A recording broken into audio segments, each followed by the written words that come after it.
Ladies and gentlemen, UFC Fight Night Tsarukyan versus Hooker is here. And it's going down in Qatar this Saturday, November 22nd. Got a 12 noon card. A little bit of an early day one, which is kind of cool. I might miss it because I'll be at Jiu-Jitsu. We'll see what happens. Decent card, though, overall, especially for a free card. It's not too shabby. You got 6 fights thrown together there on the main card, then quite a few on the prelims. Per usual, though, we're going to spend the main thrust of our time highlighting the main card fights and breaking those down, and then and then at the end we'll cruise over some of the prelims, maybe look at some that might be interesting. First up on the main card, though, we have the number 11 flyweight in the world, Tagir Ulanbekov versus Kyoji Horiguchi, former Ryzen guy. Tagir, though, let me pull up this guy's stats. Oh, we got to zoom in a little bit. 34 years old Tagir, 14-2, so obviously he's got a pretty solid freaking record at that point. Oh, see, I'm seeing... Maybe I mistyped that. 17-2. I guess I did. 17-2. 1 knockout, 8 subs, 8 decisions. So obviously he's going out there favoring the grappling as most of these Dagestani guys do, which isn't to say that he doesn't have good striking. It's just where he focuses his time, what tools he's going to implement are usually grappling related. He likes to go in, get the body lock, get real low on the hips, lock the hands, pick you up, take you down like that, do the trips. Actually has pretty good striking, though. A little bit of a longer stance, got a good jab, throws a lot of like straight punches, decent low kick. Had a decent kick up the middle, if I recall, as well, that he threw a couple times, ripping him to the body. And then, of course, like I mentioned, good wrestling, good scrambling, decent submission game. Maybe you'd like to see a little bit better of a submission game, better finishing potential on the ground, but very good at getting the takedown, holding you there, controlling you from half guard, as these guys tend to do. Going against a guy here in Kyoji Horiguchi, 35 years old. It's only a year difference between these two fellers.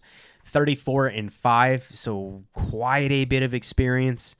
Advantage for Horiguchi. I mean, of course, you do need to consider the like sambo and all the other combat sports that Tagir has probably been exposed to throughout his life. That's got to maybe make up the gap a little bit, but still, this is quite a gap in experience at a professional level. Coming off 5 wins in a row, though, and then he has one no contest there in the middle with the accidental eye poke.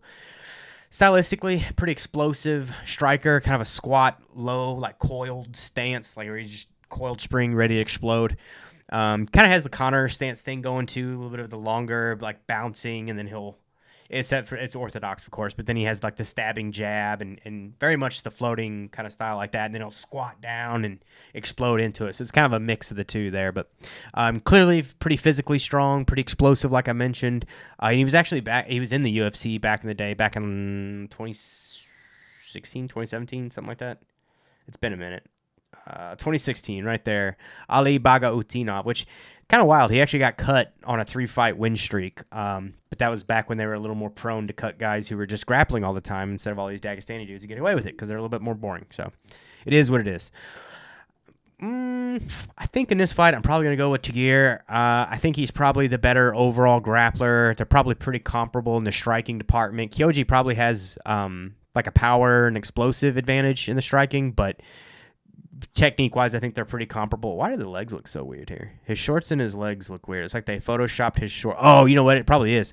It's probably a Ryzen picture or something, and they just photoshopped some shorts on him, some UFC shorts. Weird. Anyway, fun matchup. I'm going with Tagir. I think he's the better grappler. I think he can control Horiguchi on the ground. Probably has a size advantage as well, if I had to guess. So, fun matchup, though. Next, second fight on the main card. A heavyweight bout. We have number 7, Sergey Spivak versus number 11, Shamil Gaziev, the GOAT. Sergey Spivak, 17-6. I think he is 30 years young. Big old bastard, 6'3", 17-6, 7 wins by KO, 8 by sub, 2 by decision. He's been KO'd 4 times.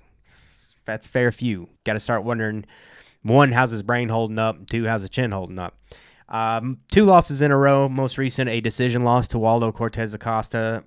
Fairly close fight. I mean, Waldo, in my opinion, pretty clearly won that one, but it was at least competitive at points. And then the TKO loss to Jelton Almeida, which also was actually competitive at points. Sergey Spivak did manage to get a couple of moments of like positional dominance on the ground, and then Jelton would sweep him and then proceed to beat the fuck out of him. Decent sized heavyweight, not absolutely massive. He's kind of in that middle range. Orthodox, a little bit of a longer stance, gets chewed up by the low kicks. We've noticed a bit.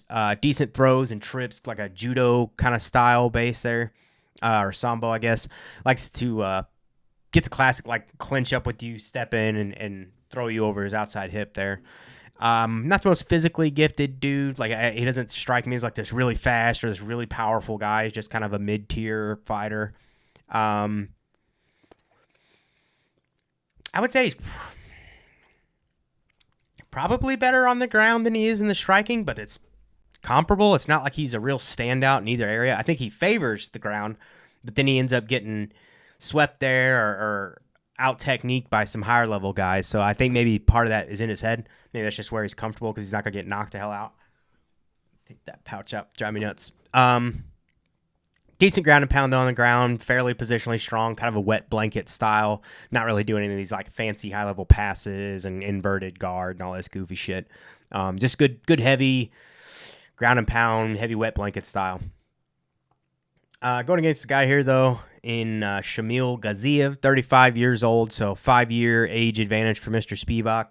Comparable in size, 14-1 record, so little bit of an experience advantage for Sergey Spivak, but then again, you got to wonder what other combat sports has Gaziev been doing. 9 wins by KO, 3 by sub, 2 by decision, and his one loss has been by KO. That was Jairzinho Rosenstrike. So if you're going to lose to somebody by strikes, by KO, it's not surprising that it's a high-level kickboxer like Rosenstrike. But fairly upright, giant bastard, kind of a plodding style, relatively flat-footed, but he's got good feints and then throws a right down the middle, a piston of a right straight. Decent body kick. Paul Felder said it pretty good in one of his last fights. Said he was a lumbering heavyweight, which I was like, yeah, that's a pretty perfect descriptor. Select shots, not super high volume. I would say him and Spivak are actually probably pretty close in that regard. But the power advantage, I would say, goes to Gaziev. I wonder about the grappling. Is Spivak going to be able to get him down and hold him down? I don't know. I think maybe he could probably get him down once or twice. I just don't know that he's going to be able to control and keep him there. Gaziev was pretty explosive against Peterson getting back to his feet. So I got to think that knowing that Spivak's going to want to do that, he's going to be working that. His takedown defense and getting back to his feet, he's going to be working it. So we'll see. I'm going with Gaziev, though. You may even consider taking him inside the distance. He's minus 133. Fuck it. Play it money line. And then Tagir Ulambakov money line. We're up to a plus 165 parlay there. Not too shabby. Next up, third fight on the main card. We have the Joker coming down to welterweight. Jack Hermansson versus Miktaybek Orulbay from Kyrgyzstan. Real fun matchup here. Two, I would say grapplers, but Miktaybek's a little bit all over the place. Grappling, I would say, is his main tool. But he's kind of a fucking madman here. He gets a little wild with his striking and shit at times too. Jack Hermansson, most recently coming off a KO loss to RoboCop at middleweight. I guess he decided, you know what, these guys at middleweight are bashing my brains in.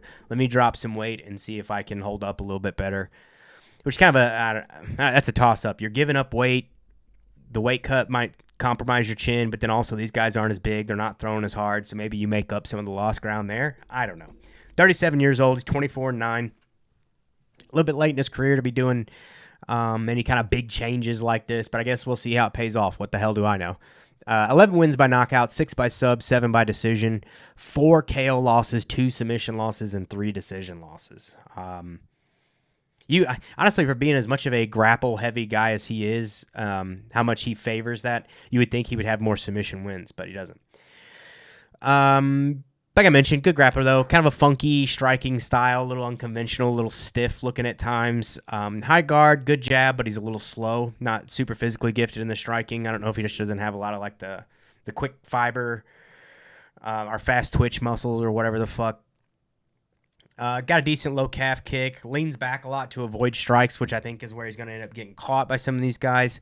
Swats with his hook a little bit, kind of slaps it out there, so there's not like a ton of power on his striking. I think his straight shots are his more powerful shots, and then the occasional kick that he throws if he'd switch it and go up high. Chin up, though. The chin up, the leaning back, doesn't make for a good combo, hence his record, I would say. Going against the guy here, Myktaibek Orulbay, 27 years old. He looks 37 like Jack. So 10-year age advantage for Myktaibek, which is a hell of an advantage. 14-2, 6 wins by KO, 6 wins by submission, 2 by decision. So fairly well-rounded guy. Lost twice by decision. Most recently, he's coming off a Kimura win over Tufik Musayev. And then before that, it was a split decision loss to Mateusz Rebecki in a just... I mean, that's the definition of a damn slobber knocker fight. Those two dudes beat the hell out of each other. Solid grappler as well, very grind heavy. I think his output's a little bit higher than Jack Hermansson's. Orthodox, wider stance. He also leans back and kind of closes his eyes a little bit in the striking. Not super fast. I think he has a little bit of a speed advantage over Hermansson here, though. Straight punches are pretty good. Got a good straight right, good uppercut. Real good at changing levels in the feints.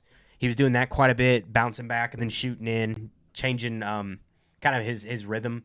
So I think that may be what actually kind of throws Jack Hermansson off here. I think the speed, the feints are going to be a little bit different than what he's used to at middleweight, and I think because of that, Orulbay might actually put him away as well, which isn't good. Not good for old Jackie Hermansson at this age. So I don't know. We'll see. I'm taking Myktaibek. What's the odds? Minus 245. Good grief. I guess you could play it straight up. Don't know if there's really any reason to, per se, but you're going to need to find yourself a prop. Maybe take the under or something like that. You can chop those odds down. Anything above the 200 range, you start getting a little like, is the value there? I don't know. We'll see. Fun scrap, though. Just watch that one if you don't want to throw any money on a prop and just enjoy it. Next up, third fight from the top. Fourth fight of the main card. We have a light heavyweight bout. Number 9, Volkan Oezdemir versus number 14, Atomic Alonzo Menefield. Another fun scrap. Two very volatile, explosive strikers. I'm a Volkan Oezdemir fan. That's my interaction with him was actually one of my most upvoted Reddit comments of all time. He did an AMA a million years ago, and I said some dumb shit on there that was pretty funny, apparently. 28, 36 years old. It's got 13 wins by KO. Obviously, favors the striking. 2 wins by submission, 5 by decision. He's lost twice by KO, twice by submission, and 4 times by decision. Fairly slick striker. Tiny little head atop his body, so kind of worry about his chin, given that and the knockouts. He seems to get wobbled when he does, when somebody does land clean on him a little bit. Relatively fast. I think for light heavyweight, I think he does have a speed advantage over a lot of these guys, and I think in this fight he'll probably have a speed advantage. Alonzo is explosive, but he's just not the fastest dude ever. I think he's muscling a lot of his shots. The chin wanders up a little bit on Volkan sometimes, and those hands come down whenever, specifically when he's striking, he opens up a fair bit. I worry that Alonzo will shell up and counter, hit a big explosive counter and sleep him. But if he can get the flurry going, if he can hurt Alonzo, I think he can get it done. Taking a look at Mr. Menefield here, 38 years old, so 2-year age advantage for Volkan. It's not really a huge difference. 17-5. He's got 10 wins by KO, 3 by sub, 4 by decision. He's lost 3 times by KO and 2 by decision. So, as you can see here, again, like I mentioned, 2 very explosive, volatile strikers, both of them clearly favoring that. You can see that in the records. It's reflected. Size advantage probably for Oezdemir. Raw power, I would say probably pretty comparable. I would maybe go with Oezdemir as well. 2 wins in a row. He's coming off a decision win over Umar Sy, which cost me some dough. And then a split decision over Julius Walker. I mean, like I said, I think Volkan, they're both comparable probably in the power. Volkan's probably going to have a speed and a size advantage here.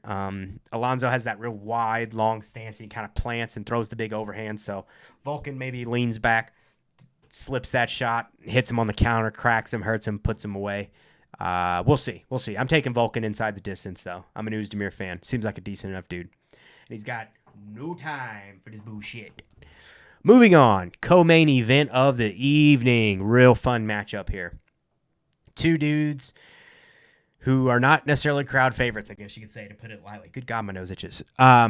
We have Bilal Muhammad, former welterweight champ, going against Ian Machado Gary, number 1 cuck in the UFC, I guess. Bilal Muhammad, 37 years old, 24-4. There you go. 5 wins by KO, 1 by sub, 18 wins by decision. Good God. 4 losses, 1 by KO, 3 by decision. Not going out there and getting a lot of finishes, old Bilal Muhammad. He's pretty grindy, gritty, pressure-heavy grappler. He's getting the takedowns on you. He's wearing on you, wet blanketing on the ground, doing a little bit of ground and pound, basically just enough to keep you from splitting up the fight and standing them back up. Hands, they're coming along. He TKO'd Sean Brady. I think in large part, anybody who can stuff Sean Brady's takedowns and has semi-okay striking is going to give him some problems. Seems to have good power, Bilal Muhammad. I just don't think the striking comes super naturally to him. He's got to put a lot of work in there. It's not like super fluid. But when he does connect, he does seem to have pretty good power. Hands are coming along. He's got an okay jab. Pretty squat stance. Obviously, the grappling is what he favors. He's pretty damn hard to take down. And he's very powerful in his own right. Good at getting the takedowns. Slows a little bit in the later rounds. If this was a 5-round fight, I would say that is more of a factor. But given that I believe it's 3, unless I'm missing something here, I don't know that that's going to be much of a factor. Going against the guy here, Ian, the future Gary, 28 years old, so 9-year age advantage for old Ian Gary. 16-1, 7 wins by KO, 1 by sub, 8 wins by decision. And he has 1 decision loss to old Shavkat Rakhmonov back in December. Most recently, though, he's coming off the decision win over Carlos Prates, which was, I'll tip my hat to him. It was actually pretty slick. I'm not a big fan of him, but even so, it was a smart fight. He did what it took to win, stayed on his bike, played the distance game, got the takedowns when he needed to, and tried to work Prates on the ground where he had a little bit of an advantage. He did still get hurt in that fight. If I remember right, it was like the 4th or 5th round. It was towards the end of the fight. Prates caught him and hurt him, and even then, Gary managed to ride it out and make it to a decision, get the win. Upright, orthodox stance, got kind of a Thai boxing style. Did fairly well against Shavkat. Even managed to take his back late in the fight due to Shavkat in large part gassing out and being kind of reckless as he tends to do. I think Bilal is a much more patient and composed grappler than Shavkat is. Shavkat's kind of a going out on his shield. He's pressing the action and making shit happen. Bilal's perfectly happy to get a shitty takedown and then just sit there in your half guard and do nothing. Did get caught by some big right hands from Shavkat. I think that was in large part because of the takedowns and worrying about that. I don't know that Bilal Muhammad's going to be catching Gary with too many big right hands. He poses a takedown threat as well, but in a different way. I just don't see him catching Gary. He doesn't have the speed that Shavkat does or the striking that Shavkat does. So I just don't see Bilal catching Gary with a lot of striking here unless I'm just way off mark. Does the goofy knee stomps and shit like that, low kicks. Shifts the hips to start faking it to get you worried about that and cracks you upstairs. Good straight shots, decent hook, good right straight from what I recall because he's orthodox. Is he? Yeah, he's upright orthodox. I almost started second guessing that he's southpaw for a second. Does do the hand fighting, gets caught sometimes in that. The big question here is Bilal going to be able to, 1, get the takedowns, and 2, keep him there, kind of like one of the earlier fights that we were talking about in the night. I do think he'll get a couple of takedowns, but I think Ian Machado Gary is going to be hard to control on the ground and is going to have somewhat of a submission threat there. Like I said, he did get Shavkat's back, so we'll see, man. This could be a real boring Bilal decision, or it could be Ian Machado staying on his bike, trying to stay up against the cage, breaking up, getting back out to distance, and then peppering Bilal with shots. I think for the odds here, man, looking at it, a little sprinkle on Bilal by decision and then hedge it with Ian by whichever prop you want. Probably decision as well, if I had to guess. So I'd probably play it that way. Maybe a third of a unit here and then like half a unit here, or, 3/4 of a unit, something like that. Spread it out. Ian should win, man. He's got the age advantage, got speed, comparable power, different type of grappling. He's got the jiu-jitsu threat. We'll see. This could be one of those moments there where you see experience and the grappling, like the Dagestani heavy Cauca-style grappling, take effect, and Bilal just kind of holds Gary in position and does enough to avoid being broken up and squeaks out a decision. So you could always leave it alone, just sit and watch this one. Title implications, not really. I think Gary would have to really go out here and do something impressive at this point. It seems all but guaranteed to be like Morales or Carlos Prates, something like that. Gary's got his work cut out for him to get back in title contention. And unfortunately, actually, so does Bilal, I would say. Not that I don't even know if he would fight Islam. That's a weird wrinkle in the whole situation. So if I had to pick, I guess I'd go Gary in this one. Moving on, the main event of the evening, lightweight bout. This one probably does have title contentions for one of these guys. We have number 1 ranked lightweight in the world, Arman Tsarukyan, versus the number 6 ranked lightweight in the world, Dan Hooker, which is a little surprising to me that he's still 6th ranked. Arman Tsarukyan, 22-3, he's 29 years old, 9 wins by KO, 5 by sub, 8 by decision. He's lost once by KO and twice by decision. I'm not even going to attempt to say his nickname. I don't know what the hell that is. Never seen it. Most recently coming off a split decision win over Charles Oliveira back in April of 2024. He has been sitting his dumb ass on the sideline since then.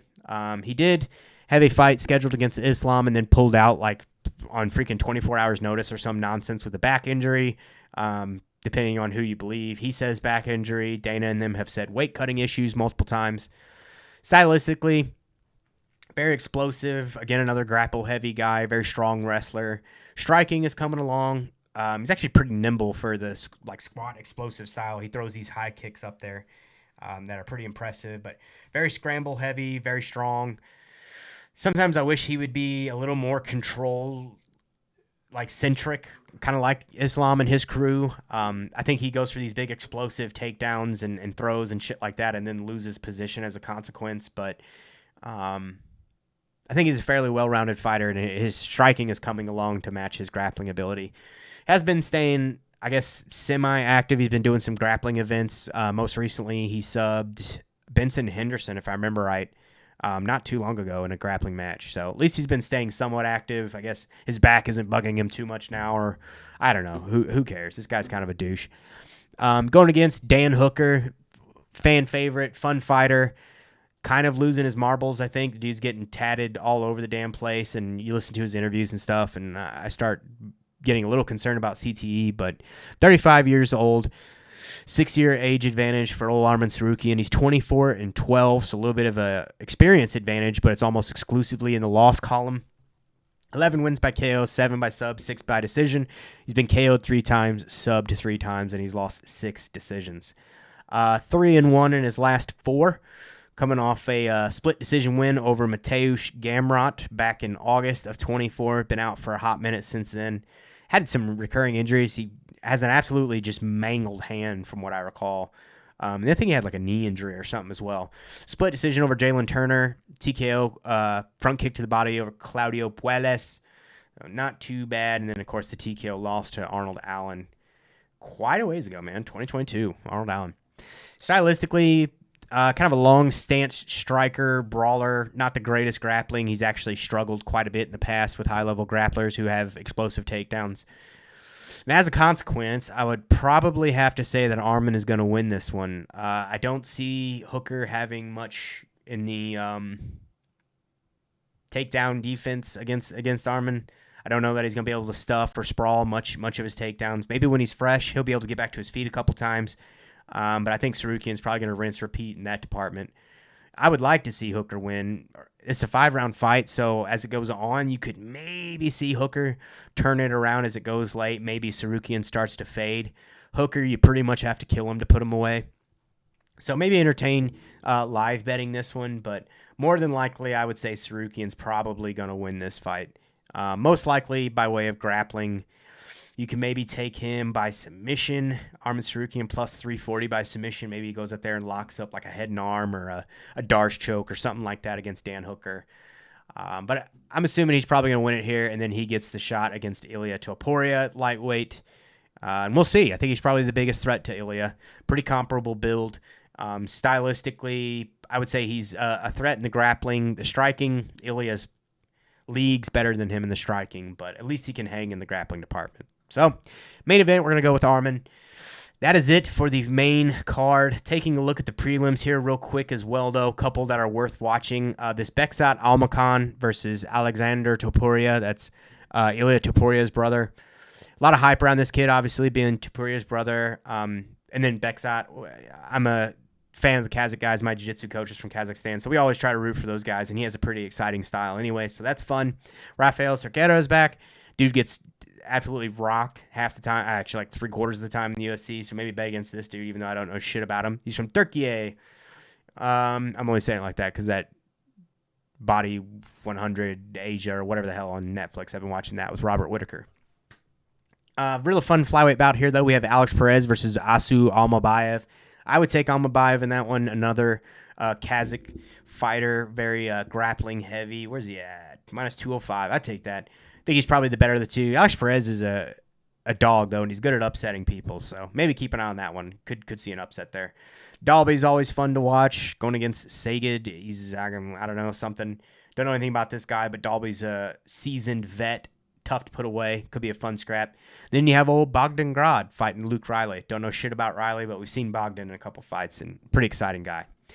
So that is it. UFC Fight Night, Tsarukyan versus Hooker. We will put our bets out as we typically do. Generally, I try to wait for the weigh-ins to see if everybody makes weight and how they look on the scales. If anybody's drained or misses by several pounds, anything like that can be a big factor. Like last week, we were going with Benil Dariush. Then he missed by 4 or 5 pounds, so we canceled the bet. A lot of times in that scenario, I'll bet the opposite end of it, and I didn't. I wish I would have, because then we could have got some Benoit Saint-Denis money, but we didn't. So that is it. Like, comment, follow, subscribe. Just let me know what your thoughts are in the comments, and maybe I'll argue with you over them or something like that, and we will see you guys later. Peace out.